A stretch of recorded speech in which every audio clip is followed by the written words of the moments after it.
We're on to question 5.5. Let's have a look.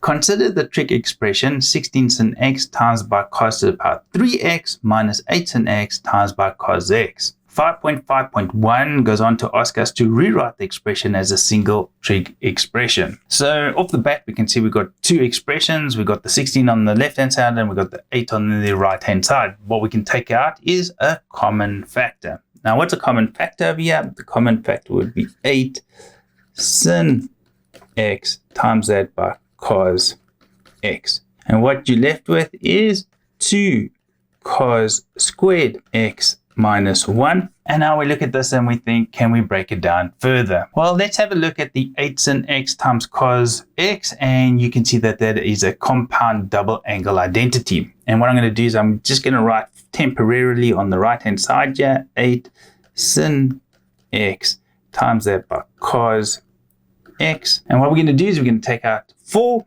and we're left with 2 sin x times that by cos x.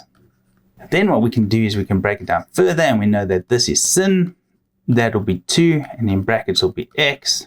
That will then equal 4 sin 2x, and then that will equal 4 sin 2x. We're going to replace it on the left-hand side. So this will become 4 sin 2x. In the brackets, we've got 2 cos squared x minus 1, and hopefully you picked up that we can then convert that to cos 2x. Okay, so now what do we have? We have 4 sin 2x times that by cos 2x. And what do we have again? Again, we have the compound double identity angle. And you would then just go on to take out 2. You would have 2 sin 2x times that by cos 2x. And then you'll convert that to 2 sin 4x. And then the answer will be 2 sin 4x. We're moving on to question 5.5.2. For which value of x in the interval of x is an element of 0 to 90 degrees will 16 sin x times cos to the power 3x minus 8 sin x times cos x have its minimum value? So just to reiterate, in question 5.5.1, we proved that 16 sin x times cos to the power 3x minus 8 sin x times cos x is the same as 2 sin 4x. The difficult part of this question is actually understanding the question. And what I want to do is I want to just jump to the basic formula, which is y equal to sin x.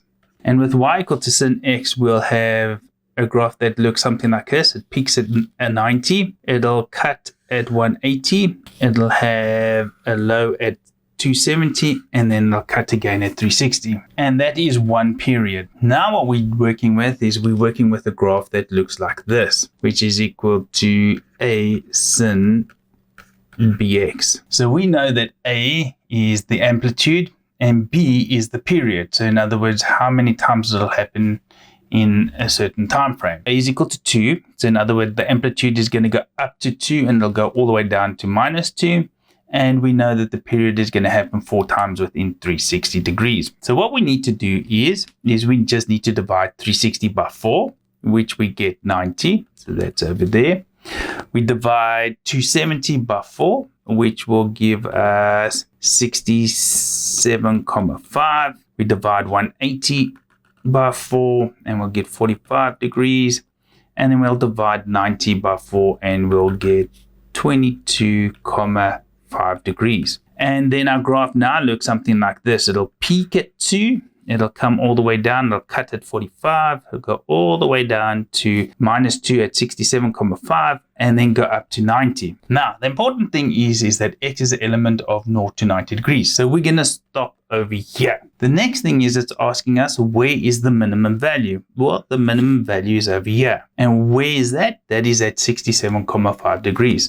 Therefore, the minimum value is at 67,5 degrees. Thank you for watching the video. If you have any questions, please drop your question in the questions below. We'll read and respond as soon as possible. If you need more help with math, please click the link below. that goes to my channel and go view what we have available there.